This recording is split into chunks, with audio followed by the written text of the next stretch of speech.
We hear the subtle, almost imperceptible hum of a refrigerator, then the sharp, clinical sound of a notification on a phone. The cold blue light of the screen illuminates a face in the dead of night. It is our face. It is your face. We are staring at a number, a balance that feels more like a judgment than a statement. A knot forms in the stomach, a familiar tightening that whispers a story of inadequacy. A bill arrives, its bold red letters a silent scream in a stack of mundane mail. The heart quickens. Or perhaps it's a more public moment, the quiet, humiliating pause at the cashier as the card is declined. The world seems to stop, the eyes of the person behind you burning into your back. Have you ever stopped to ask why these moments hold such devastating power over us? Why a simple transaction, a piece of paper, or a digit on a screen can hijack our entire sense of self-worth? We have been told a story about money, a cultural myth so pervasive we mistake it for reality. A story where happiness is a product to be purchased, where freedom has a price tag, and where our value as a human being is directly correlated with the number in our bank account. This story is a lie, and the pursuit of this lie is the source of our deepest financial anxieties. We see it everywhere. The friend from college posting photos from a yacht in the Mediterranean. The influencer unboxing a luxury watch that costs more than our car. The relentless pressure to climb a ladder that seems to have no top. We feel perpetually late, as if a race started without us, and everyone else got a head start. The external world screams a single command. More status, more possessions, more growth. And so we run, chasing a horizon that recedes with every step we take. This race is rigged because the finish line is an illusion. The internal cost is staggering. We accumulate not just assets, but anxieties. We finance not just homes, but a constant, low-grade panic.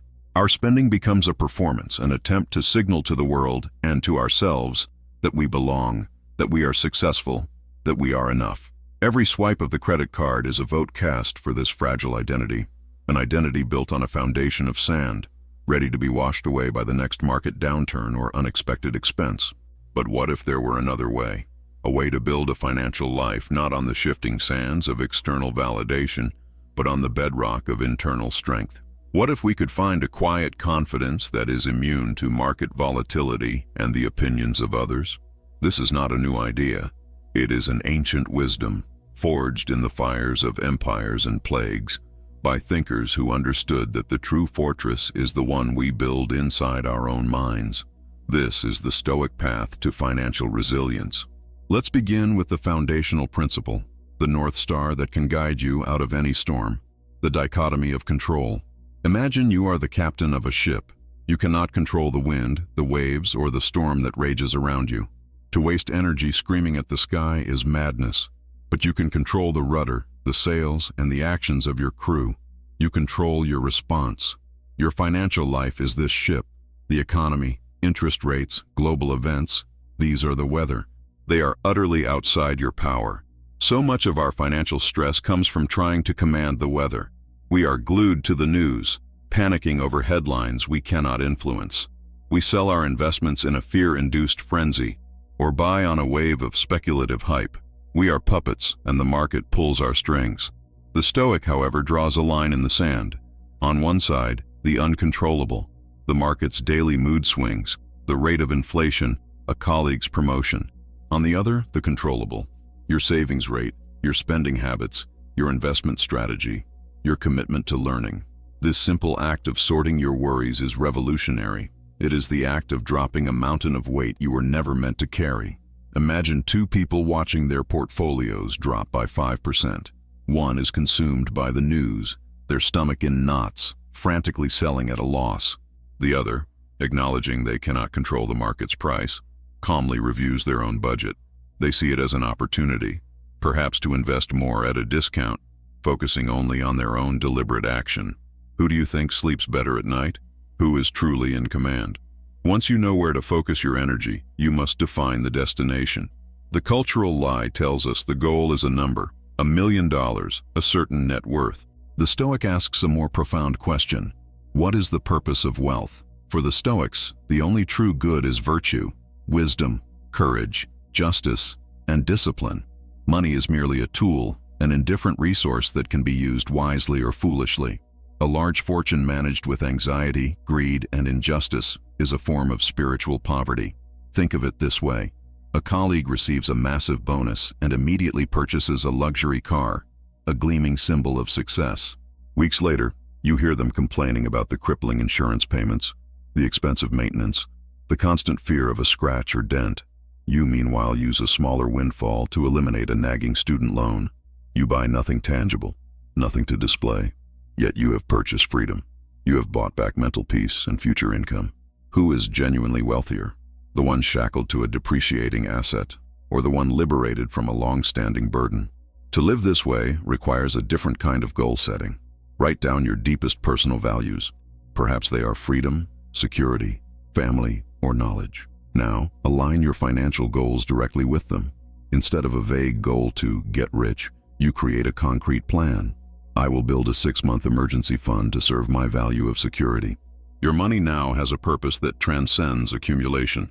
It becomes fuel for a life of meaning, and that is a source of motivation that market fluctuations can never touch. With your goals defined by virtue, you will inevitably face the daily onslaught of temptations designed to pull you off course. The targeted ad that seems to read your soul, the limited time offer that creates a false sense of urgency.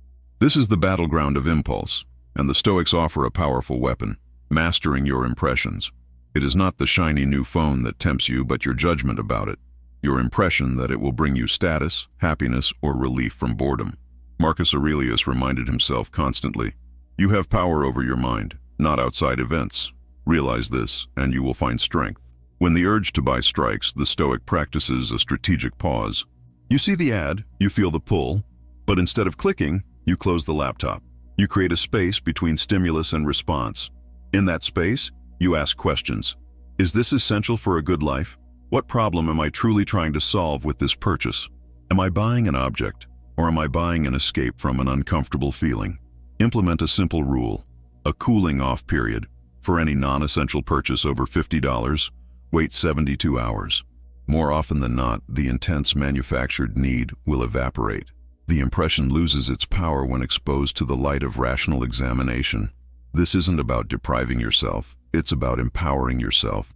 It is the declaration that your peace of mind is not for sale, and you are the sole gatekeeper of your desires and your wallet. But resistance is only half the battle. What happens when, despite your best efforts, financial hardship finds you? A job is lost, a bad investment sours, a medical emergency drains your savings. Our culture treats these events as shameful failures. The Stoics sees them differently. They see them as training. The obstacle is the way, wrote Marcus Aurelius. Financial setbacks are not blocking your path. They are your path to wisdom and strength. A reactive person who loses money on a speculative stock feels shame and hides from the mistake, dooming themselves to repeat it. The Stoic performs a post-mortem without judgment. Why did I make that choice? Was it driven by greed or fear?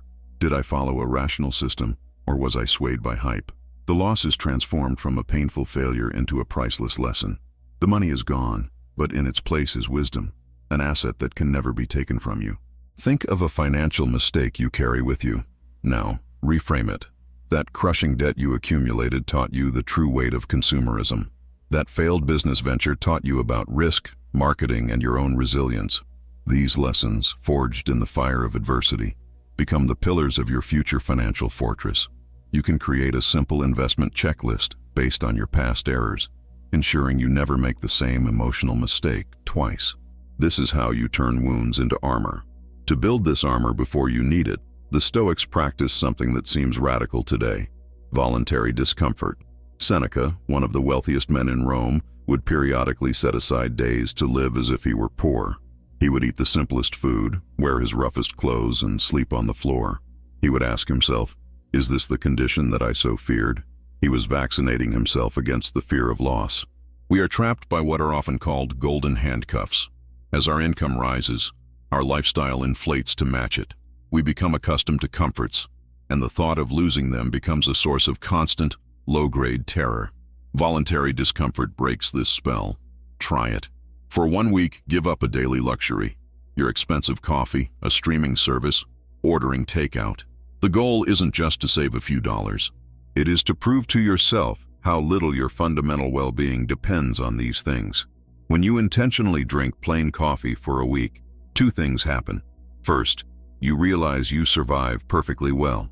The fear of deprivation shrinks. Second, when you return to your preferred latte, your appreciation for it is magnified tenfold. You break the cycle of hedonic adaptation.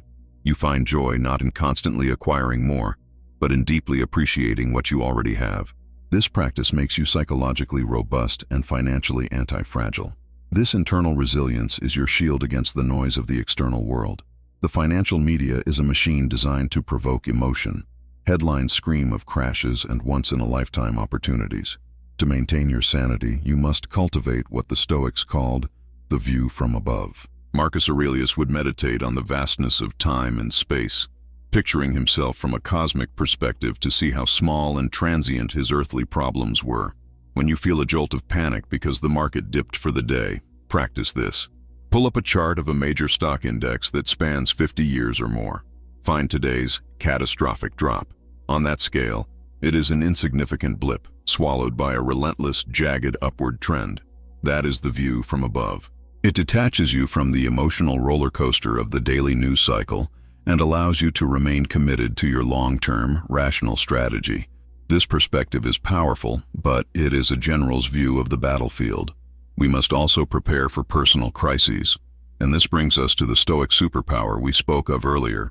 A tool so potent it can transform your greatest fears into your most effective strategies.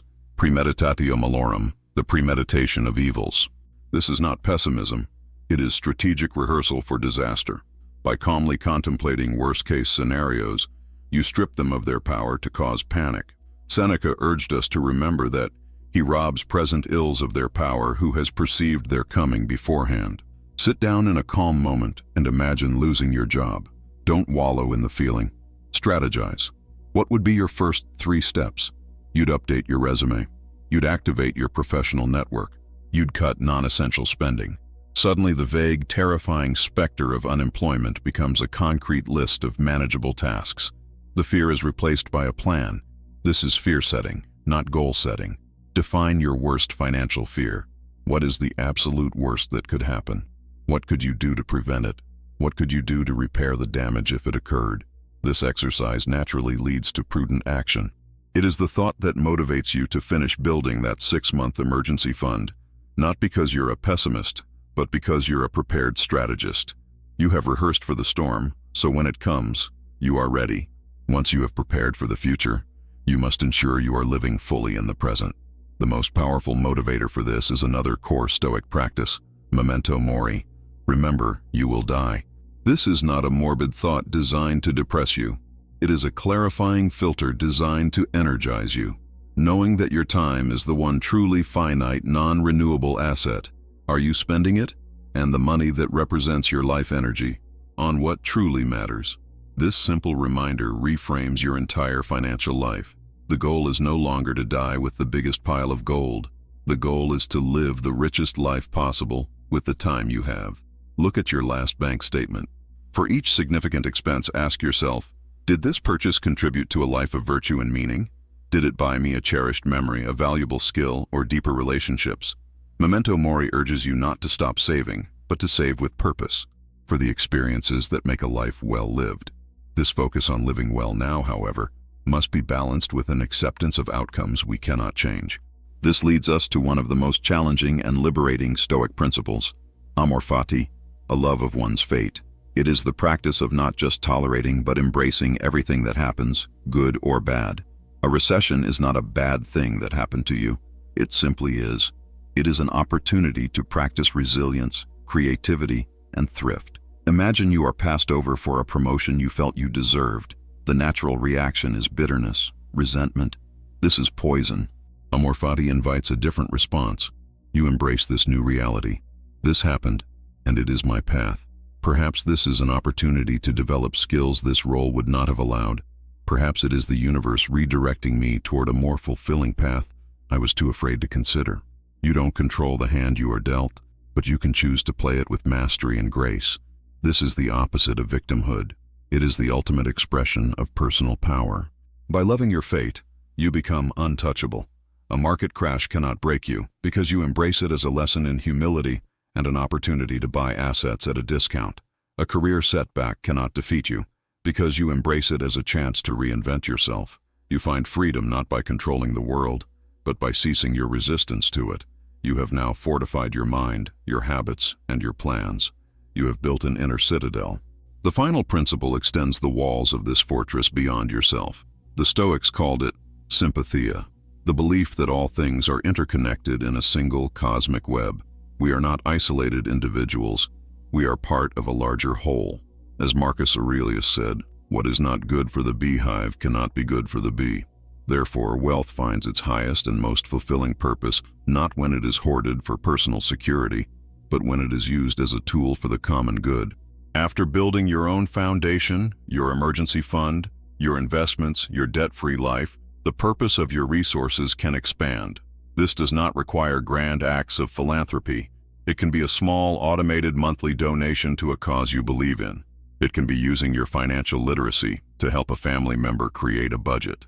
This final step transforms your financial journey from a selfish pursuit into a meaningful contribution. It provides a depth of purpose that no luxury purchase or portfolio balance can ever match. You realize that true wealth is not about how much you have, but about how much you can give.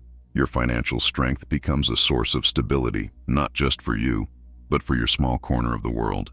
We have walked through a blueprint tested by 2 millennia of history.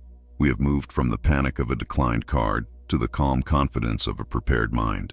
The goal was never just to bulletproof your finances against the chaos of the world. It was to fortify your soul, to build an inner resilience that makes you wealthy regardless of your net worth. It is the shift from chasing more to finding peace in enough. So now, you stand at a crossroads. You can continue to play the frantic, unwinnable game defined by culture, a game of comparison, anxiety, and endless consumption. Or you can choose to play a different game entirely, an inner game where the prize is not status, but serenity, not riches, but resilience, not a number in an account, but a life aligned with virtue. The real question is not how to get more money. The real question is this: what if the greatest financial asset you could ever build isn't in your portfolio, but within your own character?